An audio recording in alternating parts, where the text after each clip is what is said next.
नमस्कार, मैं हूं वीरेश सिंह। आईटीआई के टॉक शो में आपका स्वागत करता हूं। जानता हूं आज आप लोग मेरे न्यूज़ को बेसब्री से इंतज़ार कर रहे होंगे। हाँ, तो चलिए चलते हैं। सबसे पहले high court, Allahabad high court ने क्या आज फैसला दिया है, पहले उसके बारे में जान लेते हैं, फिर इसके बाद विश्लेषण करते हैं। चलिए सुन लीजिए। तो चलिए हाई कोर्ट के, इलाहाबाद हाई कोर्ट के केस के बारे में थोड़ा सा विश्लेषण कर लेते हैं। ठीक वैसे ही चीज़ों को लिखा गया है, कुछ छोटे मोटे बदलाव करके, जैसे पहले दिल्ली हाई कोर्ट ने दिया था निर्णय। अब इस निर्णय को अगर देखा जाए तो पढ़ा जाए, पहले पॉइंट से अगर पढ़ा जाए कि पहला पॉइंट क्या था, तो याचिकाकर्ता के सोसाइटी पंजीयनकरण तहत एक सोसाइटी है, अधिनियम 1860। याचिकाकर्ता का कहना है कि इसका गठन 2020 में किया गया था। वो हवाला दे रहे हैं कि राज्य स्तरीय निजी आईटीआई संघ को लेकर के याचिकाकर्ता की दावा है कि 6 देशों भर में हजारों आईटीआई याचिकाकर्ता से संबंध है। एसोसिएशन या तो सीधे राज्य स्तरीय संघों के माध्यम में है। थोड़ा सा पढ़ने में मेरे को अगर त्रुटि होगी तो आप लोग थोड़ा सा देख लीजिएगा, चूँकि सवाल क्या है कि कोर्ट का मैटर है। तो याचिकाकर्ता के अन्य बातों के साथ साथ में वर्तमान याचिका दायर की गई है, जिसकी निम्नलिखित प्रार्थना की गई है, जिसमें ए पॉइंट है, अगर आप देख पा रहे होंगे तो ये वाला जो पॉइंट है, तो उसमें कहते हैं कि परमादेश की रिट जारी करें और प्रतिवादी को अंतिम विस्तार करने का निर्देश दें। याचिकाकर्ता संघ के सदस्यों द्वारा प्रशिक्षुओं को प्रवेश देने की तिथि है। शैक्षणिक जो वो है सत्र है, उसके बारे में बोल रहे हैं 2022-24, दिनांक 30/10/2022, 15/12/2022 तक। क्योंकि कोर्ट का मामला है तो हमको वर्ड टू वर्ड पढ़ने को है, कोई ऐसी चीज़ मैं ना बता दूं, तो इसलिए बोल रहा हूं कि बहुत समझ करके बोलना होता है। तो ये है कि शैक्षणिक सत्र 2022-24 15 तक, इस संदर्भ में प्रतिवादी द्वारा लिए गए निर्णय के अनुसार संचार दिनांक 28/12/2018 अनिवार्य शामिल करके निजी आईटीआई के 15 दिन के अतिरिक्त समय स्लॉट का प्रावधान है। तो इसको उन्होंने जो 2018 वाला जो मामला था तो उसको भी ले लिए हैं, और इसको जो पहले दिल्ली हाई कोर्ट में किया गया था तो वो चीज़ों को भी उठा करके यहाँ पर कर लिए हैं। तीसरे नंबर पे आए तो वो बोल रहे हैं कि श्री सरावत जी जो वकील हैं, दिल्ली के रहे होंगे, याचिकाकर्ता की ओर से उपस्थित विद्वान अधिवक्ता ने कहा कि यह एक समान विशेषता है कि सभी छात्रों को प्रवेश लेने की इच्छा रखते हैं। आईटीआई सरकारी और प्राइवेट की प्राथमिकता दिए। उक्त सीट होने के बाद ऐसा हुआ है कि छात्र निजी आईटीआई में प्रवेश के लिए आवेदन करते हैं। उसने व्यक्त किया कि सरकारी आईटीआई में लगभग 12 लाख के लगभग उम्मीदवार और निजी आईटीआई में लगभग जो है, तो ये मेरे को थोड़ा सा समझ में नहीं आया कि 1 लाख माने 17,400 संख्या, मतलब 23 लाख उम्मीदवारों को समायोजित कर सकते हैं। उन्होंने ऐसा व्यक्त किया है। अब ये डाटा कहाँ से आया है, कैसे डाटा आया है, ये दिल्ली में इसको पेश किया गया है, वो एक अलग चीज़ है।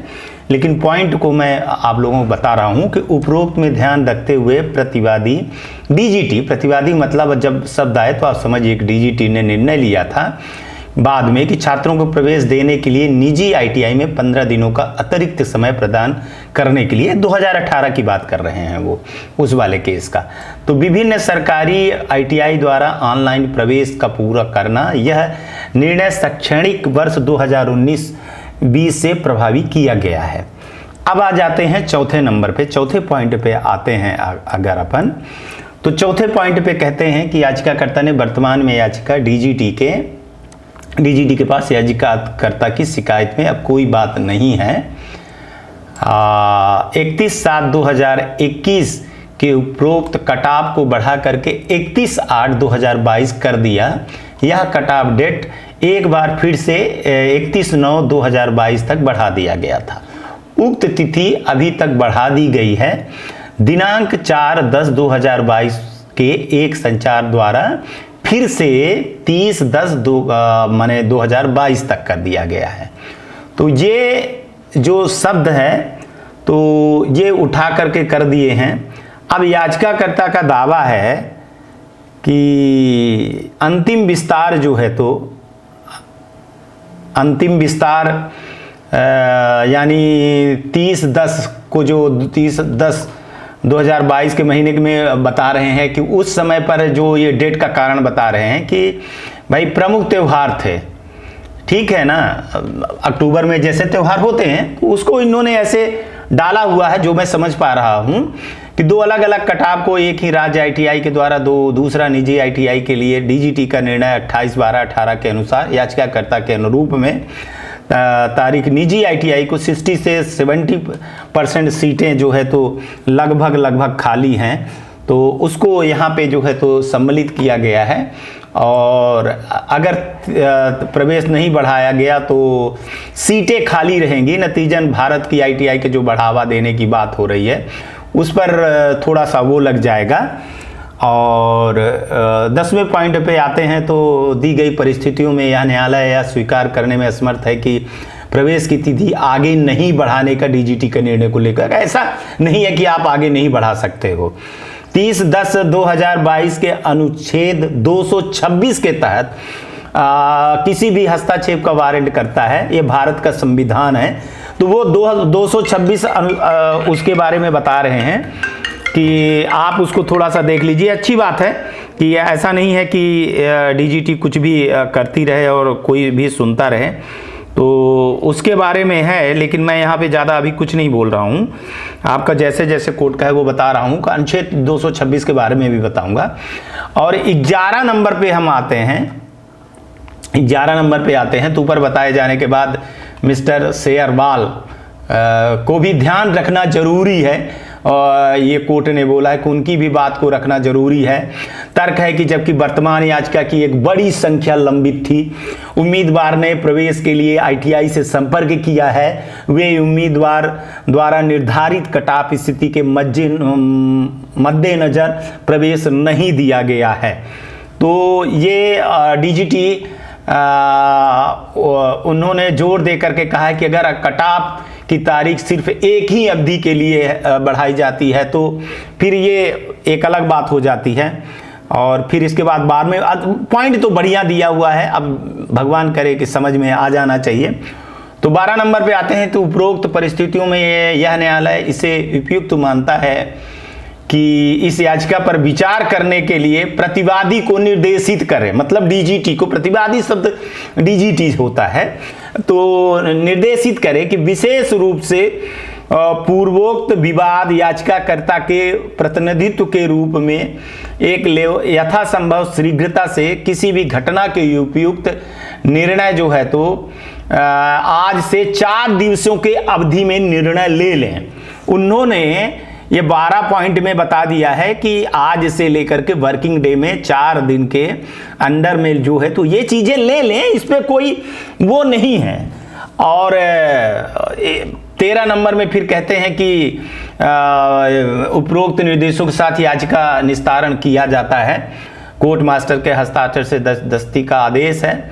14 नंबर में अगर आप चले जाएं तो 14 नंबर में फिर उन्होंने कहा है कि पक्षकार विद्वान अधिवक्ता को सुना, अभिलेख अवलोकन किया, साथ में ही आदेश दिनांक 26/12/2022 जैसे कि ऊपर उद्धृत किया गया है। मामले के तथ्य और परिस्थितियों में न्यायालय विचार करता है या विचार करता है कि इस याचिका पर विचार करने के लिए प्रतिवादी को निर्देश देना, डीजीटी को निर्देश देना उचित है। मैं तो यही शब्द कहूंगा कि यह याचिका पर विचार करने के लिए डीजीटी को निर्देश देना उचित है, जिसको निर्देश दिए हैं, और विशेष रूप से पूर्वोक्त विवाद के प्रतिनिधि के रूप में याचिकाकर्ता को जल्द से जल्द उचित निर्णय लें। और संभव है कि किसी भी घटना के 4 दिवसीय अवधि के साथ में आज से उपरोक्त निर्देशों के साथ में याचिका का निस्तारण किया जाता है और बड़ी संख्या में प्रत्याशियों को समायोजित किया जा सकता है।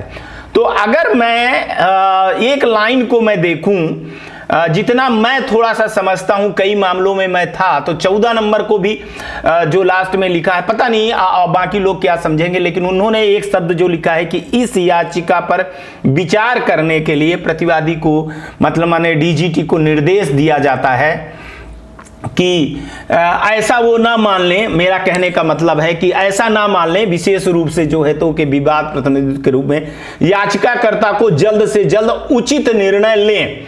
अब उचित निर्णय क्या होता है ये देखना है कि ये स्टूडेंट के फेवर की चीजें हैं तो उनको फेवर मिलता है या नहीं मिलता है। मैंने भी करीबन अपने 28 साल में कई कोर्ट केस देखा है, इसके पहले भी देखा है। अब इस पे आप लोग सवाल उठाओ या ना उठाओ, लेकिन एक चीज इलाहाबाद कोर्ट ने भी, दिल्ली कोर्ट ने भी लिखा था कि इस याचिका पर विचार करने के लिए डीजीटी को निर्देश देना उचित है, और उन्होंने दिया है कि भाई ऐसा कोई संभव असंभव काम नहीं है। अब डीजीटी क्या करती है ये देखते हैं। Back to studio. हमको लगता है कि अब आप भी समझ गए होंगे, यहाँ किसी की जीत या हार वाली बात नहीं है। यहाँ डीजीटी को अपना विवेक दिखाना चाहिए, बड़प्पन दिखाना चाहिए। तिवारी जी से मेरा अनुरोध है कि सर 2 बार कोर्ट केस हो चुके हैं, दोनों कोर्ट केसों के बीच में मैं आपसे हाथ जोड़ करके विनती करता हूँ कि ये स्टूडेंट की भविष्य की बात है, उनके बारे में सोचिए। मैं जानता हूँ, मैं बहुत अच्छी तरीके से जानता हूँ कि एसोसिएशन के कुछ लोगों ने कैसे गंदगी फैलाई है, मैंने शो पे दिखाया है। आज भी मैं सर आपको बता दे रहा हूँ, इतनी गारंटी दे रहा हूँ कि एसोसिएशन में जो गंदगी फैलाए हैं उनका मैं पोल जरूर खोलूंगा, और कोई भी आईटीआई वाला अब उनका साथ देने वाला नहीं है।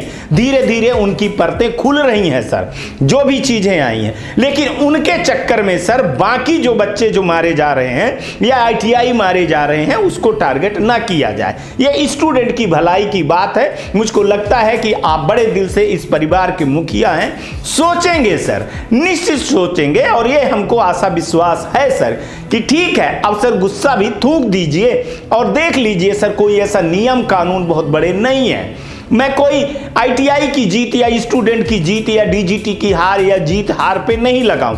परिवार का कोई व्यक्ति सर कुछ होता है तो दर्द होता है, विशेषकर मेरे को होता है सर।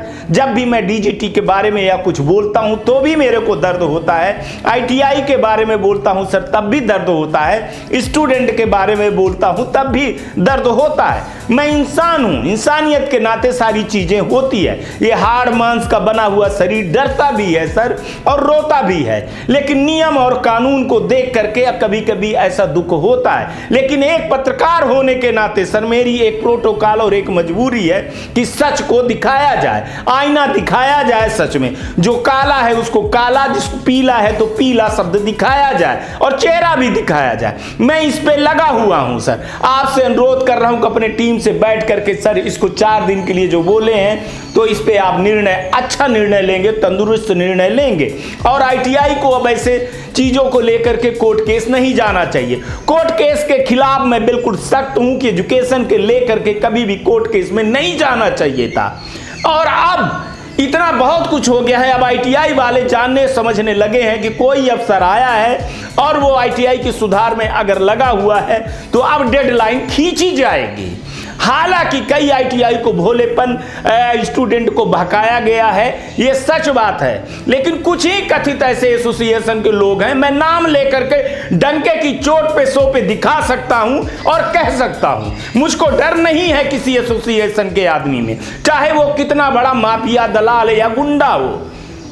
मैं जानता हूं कि ये मेरे ऊपर टारगेट होगा, लेकिन मैं किसी उस चीज के लिए डरने वाला नहीं हूं। सच है वो सच दिखाता हूं, और मैं अनुरोध करता हूं तिवारी जी को, मैडम को, धर्मेंद्र प्रधान जी को, पीएमओ को भी, मोदी जी के जो सपने हैं उन सपनों को सही रूप से किया जाए। देश में आईटीआई के ऊपर विश्वास किया जाए, प्राइवेट आईटीआई पे आगे बढ़ाया जाए। मैं आपको गारंटी दे रहा हूं सर, अभी थोड़ा ठंड का माहौल है। मैं कई बार बता चुका हूं कि मेरा ऑपरेशन हुआ है, मेरे एक कांच का टुकड़ा सर पे फंसा हुआ है, उसका ऑपरेशन होने वाला है कुछ ही दिन के अंदर। तो जैसे ऑपरेशन हो जाएगा, सक्सेसफुली हो जाएगा आप लोगों की दया और दुआ से, तो फिर मैं खुद ही अपना कैमरा उठा करके हर ITI तक जाऊंगा सर। जो अच्छी ITI है मैं उसको अच्छे दिखाऊंगा और जो गलत है उसको गलत दिखाऊंगा। मैं आपको आशा विश्वास दिलाता हूं सर कि अगर मैंने अपना कैरियर ITI टाक्सो बना लिया है तो ईमानदारी से मैं हर चीज दिखाऊंगा, हर मुद्दे को उठाऊंगा। बस अनुरोध है सर कि एक बार इस लाइन को और इस मुद्दे को खत्म किया जाए। बड़ा दिल दिखाइए, बड़े लोग हैं आप, माई बाप हैं ITI के, और ये छोटे जो लोगों की जो सोच है उसको आप छोड़िए सर। मैं खुद दुखी हूं सर, बहुत ज्यादा दुखी हूं कि इस तरह के मैसेज आते थे। हमने तो 100% सुना था, यहां 1000% की गारंटी हो जाती है सर, गूगल फॉर्म भरा जाता है सर, फिर 5-5 हजार रुपए की गवाही होती है सर, हर चीज के लिए, कभी ये करने के लिए कभी वो करने के लिए, और होता जाता कुछ नहीं है सर। तो इसमें जो अधिकारी भी, अफसर भी हैं, और जो कथित रूप से मैं तो इनको माफिया दलाल कहूंगा, मैं कोई डंके की चोट पे कह रहा हूं, कथित जो माफिया दलाल है, चाहे कोई भी हो, कितना बड़ा भी हो, उसके ऊपर कार्रवाई होनी चाहिए और देखना चाहिए। और आप करोगे भी, मेरे को पता भी है, जैसे कि मैं जानता हूं कि बहुत जल्दी उन पर कार्रवाई होगी भी। लेकिन सर, उन स्टूडेंटों का क्या दोष है जिसने सपने सजाए हैं अपने परिवार के लिए, देश के स्किल के लिए, देश के अच्छे भविष्य के लिए सर, और अपने अच्छे भविष्य के लिए। उन बच्चों के बारे में थोड़ा सा सोच लीजिए, उस परिवार के बारे में सोच लीजिए, उस बूढ़ी माँ की आंख के दर्द को भी समझिए, उस बूढ़े बाप के भी देख लीजिए कि उसके बुढ़ापे का सहारा उसका जो है तो लड़का होने वाला है। लड़का वो सोचता है और कहता है कि इस साल जो है तो चुनावी मौसम है, 2 साल, अगर मेरा बच्चा कहीं से ITI कर लेगा तो 8-10 हजार की नौकरी हो जाएगी। ये सर शब्द आते हैं जब फोन पे मेरे को, तो मेरा कलेजा फट जाता है। मेरा आपसे अनुरोध है सर कि अगर आप कहिए तो हम गार्जियनों को आपका नंबर दे दें, तो आप सुनते सुनते सर थक जाएंगे, रो देंगे, रो पड़ेंगे सर। मैं अपने शो को TRP बढ़ाने के लिए ऐसे प्रोग्राम नहीं ले आता हूं कि मैं किसी भी स्टूडेंट के गार्जियन को रोते हुए मैं दिखाऊं। मैं सर ये सब नहीं चाहता हूं और ये मैं ना करूंगा सर, अपने निजी स्वार्थ के लिए। मैं इन स्टूडेंटों के बारे में अच्छी तरीके से जानता हूं सर। मैं इन स्टूडेंटों को जो गलत थे सर, जो फर्जी स्टूडेंट थे, जो इस चीजों में पड़ गए थे, जो पास होने की गारंटी में या एडमिशन में या फीस नहीं दे रहे थे, उनका पर्दाफाश मैंने सर स्वयं किया है। कई लोग कह रहे थे कि यार आप स्टूडेंट से इस तरह से बातें मत करिए, आपका वो नहीं बढ़ेगा, ये नहीं बढ़ेगा। मैं साफ बोलता हूं सर कि 60 लोगों के लिए ये चैनल बना है। सब्सक्राइब करे, कोई देखे चाहे ना देखे, कोई फर्क नहीं पड़ता है। सच सच होता है और सच ही दिखाऊंगा। अगर प्राइवेट ITI वाला गलत है तो सर मैं उस पर भी उंगली उठा रहा हूं, आप पे भी उंगली उठा रहा हूं। अगर कोई गलत है तो, अब अगर कोई सही है तब तो सच दिखा। तो मेरा आपसे हाथ जोड़ करके विनती है, विनम्र निवेदन है सर कि स्टूडेंट के हित में ही आप निर्णय लीजिए और 4 दिन, 5 दिन, 2 दिन सर, 1 हफ्ता सर साइट खोल दीजिए, पोर्टल पे नाम चढ़ाए, बहुत बड़ी कृपा होगी सर और बहुत दुआएं मिलेगी उस स्टूडेंटों को। मैं कोई ITI प्रायोजित नहीं हूं सर, आप जानते हो, अच्छी तरीके से जानते हो, मेरा ईमान जानता है सर। एक राजपूत होने के नाते मैं अपने कहना नहीं चाहिए धर्म विशेष का, लेकिन मैं अपने संकल्पित हूं सर कि मैं पृथ्वीराज सिंह चौहान का वंशज हूं। जो कहता हूं वो करता हूं। मैं कभी भी लोभ या ऐसे चीज़ों में नहीं पड़ता हूं सर कि मैं अपनी गरिमा या एक पत्रकार होने के नाते जो हमारी रिस्पॉन्सिबिलिटी है हम उसको पूरा ना कर पाएँ या हम उस पर कुछ गलत करें, तो ऐसा नहीं होने दूंगा सर। यकीनन मानिए सर, मैं सच दिखाऊंगा, सच के लिए खड़ा हूं सर। अच्छी तरीके से आप भी मेरे को जानते हैं सर इतने दिन से, और बाकी अफसर भी जानते हैं। तो सभी लोगों को मेरा निवेदन है कि सोचिएगा थोड़ा सा, ये गरीब बच्चे हैं सर, कोई बड़े बाप के औलाद नहीं है। ये लोग ताना मारते हैं सर कि सर हम लोग बड़े घर के लड़के होते तो क्या हमको कोर्ट केस जाना पड़ता, क्या हमको ये सब चीज़ें मांगनी पड़ती। तो यहाँ सर दुखता है कि इस दुनिया में सर बड़ा और छोटा क्या आदमी होता है सर, जो खून उनका है वही खून हमारा है, जैसे हाथ पैर सब हमारे हैं वैसे उनके हैं। कोई पढ़ लिख करके अफसर बन जाता है, कोई नहीं पढ़ के आता है, कोई अपने कर्मों पे रहता है, लेकिन इंसान तो इंसान ही है सर। काटो तो खून सब में है सर, पानी नहीं है। मेरी इतनी औकात नहीं है, इतना सक्षम नहीं हूँ कि मैं आप लोगों को समझा सकूँ, लेकिन 50 साल तो हो गए हैं, तो ऐसा लगता है सर कि जो अनुभव है वो बता रहा हूँ, मैं अपना व्यक्त कर रहा हूँ सर। और आपसे सर यही निवेदन है कि आप उचित निर्णय लेंगे सर, और उचित निर्णय में सर यही है, मेरे तरफ से सर ये है, और स्टूडेंट की तरफ से सर ये है, हज़ारों गरीब स्टूडेंट की तरफ से है, माँ बाप की तरफ से है सर, कि इसमें छोटा बड़ा और हार जीत ना देखी जाए सर। वेबसाइट एक हफ्ते के लिए खोल दी जाए ताकि बच्चे का भविष्य जो है तो सुधर जाए और कहीं वो जॉब लग जाए सर। इस आशा विश्वास के साथ एक बार फिर से मैं आपका धन्यवाद दूंगा, और बाकी ITI वालों को बोल रहा हूँ कि भैया सोच समझ करके कमेंट किया करो आप लोग, और दुआ करिए, हौसला रखिए, जो सर करेंगे वो अच्छा ही करेंगे। इसी आशा विश्वास के साथ में मैं आज के शो में विदा लेता हूँ। आप लोग अपना ख्याल रखिएगा, आसपास सफाई रखिएगा, बड़े बुजुर्गों का सम्मान करिएगा, और कोरोना थोड़ा बढ़ रहा है तो मास्क जरूर लगाइएगा, गाड़ी धीरे चलाइएगा, और ये ITI टॉक शो देखते रहिएगा, दूसरों को भी प्रेरित करते रहिएगा, सब्सक्राइब करिएगा, जैसा आपको लगे वैसा करिएगा। न्यूज़ दिखाना मेरा काम है, देखना आपका काम है। आज तक के लिए इतना। नमस्कार, जय हिंद, जय भारत। मैं Sumit Pathak, director ITI tools company, New Delhi.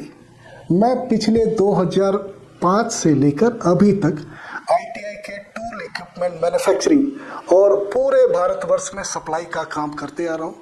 अभी तक हमने हजारों ITI में सप्लाई किया हूँ, जिसका एक सेटिस्फाइड कस्टमर बेस हमारे पास है, सेटिस्फाइड कस्टमर्स हैं। और आप लोगों को कुछ भी ITI खोलने से रिलेटेड और किसी तरह का कोई टेक्निकल परेशानी हो तो हमारे दिए गए नंबर पर परामर्श के लिए संपर्क कर सकते हैं। और मैं 2010 से नर्सिंग कॉलेज खोलने के लिए फ्री गाइडेंस देता आ रहा हूँ, उसके टूल इक्विपमेंट मशीनरी उसका भी सप्लाई कर रहा हूँ। जिन किसी को भी कोई फ्री गाइडेंस चाहिए, nursing college, ANM, GNM, BSc nursing, किसी भी तरह के नर्सिंग कॉलेज, नर्सिंग स्कूल खोलने का फ्री में सलाह प्राप्त करें, दिए गए नंबर पर संपर्क करें। आप सभी का धन्यवाद।